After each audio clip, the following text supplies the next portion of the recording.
اعوذ باللہ من الشیطان الرجیم بسم اللہ الرحمن الرحیم اللہم صلی علی محمد وعلی آل محمد کما صلیت علی ابراہیم وعلی آل ابراہیم انک حمید مجید اللہم بارک علی محمد وعلی آل محمد کما بارکت علی ابراہیم وعلی آل ابراہیم انک حمید مجید رب اشرح لی صدری ویسر لی امری واحلل عقدۃ من لسانی یفقہوا قولی۔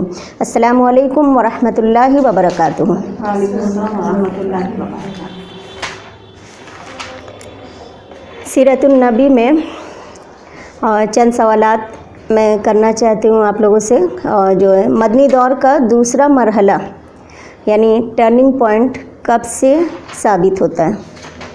مدنی دور کا دوسرا مرحلہ 6 سے 8 سال کا، 6 ہجرت سے، اور ہجرت کا 6 سال سے 8 سال کا، صلح حدیبیہ کے بعد سے۔ ہاں، صلح حدیبیہ کے بعد سے۔ اور معاہدہ لکھے جانے کے دوران کس بات سے مسلمانوں کو بہت اذیت پہنچی تھی؟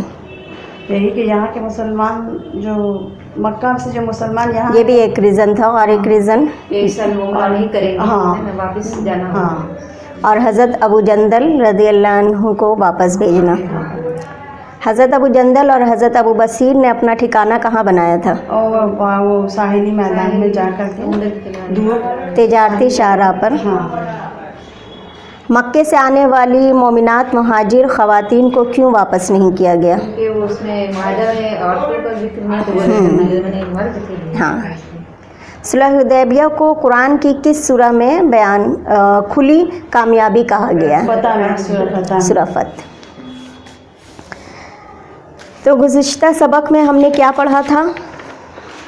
صلح حدیبیہ کے بعد غزوہ خیبر ہم نے پڑھا تھا، اور غزوہ وادی القریٰ اور غزوہ ذات الرقہ عمرہ کی ادائیگی، یعنی جو 7 ہجری میں عمرہ ہوئی تھی۔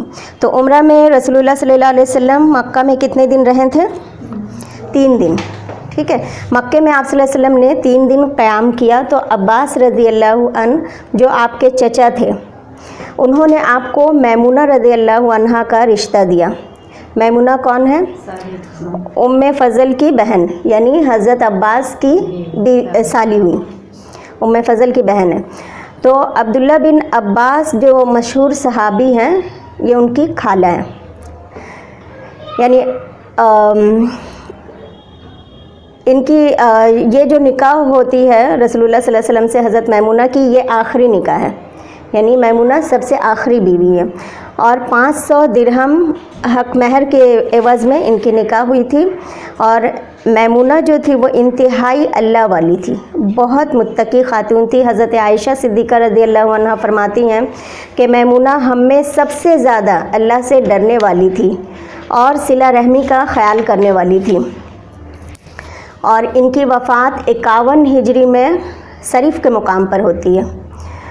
یہی صرف کے مقام پہ ان کا نکاح بھی ہوتا ہے رسول اللہ سے۔ اور پچھلے ہفتے ہم نے دیکھا تھا کہ صلح حدیبیہ کے بعد جو 10 سال کا وقفہ مل گیا تھا جنگ نہ کرنے کا، تو اللہ کے رسول نے اس سے فائدہ اٹھایا اور مختلف ممالک میں بادشاہوں کو خط لکھا اور اسلام کی دعوت دی۔ تو ہم نے دیکھا کہ کچھ جگہ جو ہے یہ دعوت فیوریبل رہا، کچھ لوگوں نے مثبت جواب دیا، کسی نے، کوئی جو ہے نیوٹرل تھا، نہ ہاں نہ نہ، اب کوئی جو ہے اتنا زیادہ مطلب انتہا پہ اتر آیا کہ مرنے اور مارنے پہ تل گیا۔ اور جس میں مثال کس کی ہے؟ خسرو پرویز کی، کہ اللہ کے رسول نے پھر بد دعا کی تو کیا ہوا؟ اس کی سلطنت جو ہے وہ پارا پارا ہو گئی۔ اسی طرح بصرہ میں اللہ کے رسول نے پیغام بھیجا، حضرت عمیر رضی اللہ عنہ کے ہاتھوں خط بھیجا، تو وہاں پہ بصرہ کا قیصر روم کا جو گورنر تھا، صحابی کو راستے میں ہی پکڑ کر ان کو اذیت دے دے کے ان کو شہید کر دیتا ہے۔ اور جب یہ خبر اللہ کے رسول کو پہنچتی ہے تو آپ کو بہت زیادہ دکھ ہوتا ہے، آپ کو بہت رنج ہوتا ہے، اور آپ کہتے ہیں کہ بدلہ لینا ہوگا اس کا۔ تو کتنے صحابہ تیار ہوتے ہیں پھر فوج کے لیے؟ 3000 صحابہ کی فوج تیار ہوتی ہے۔ اور یہی جنگ جو ہے ہم دیکھیں گے کہ آنے والے وقت میں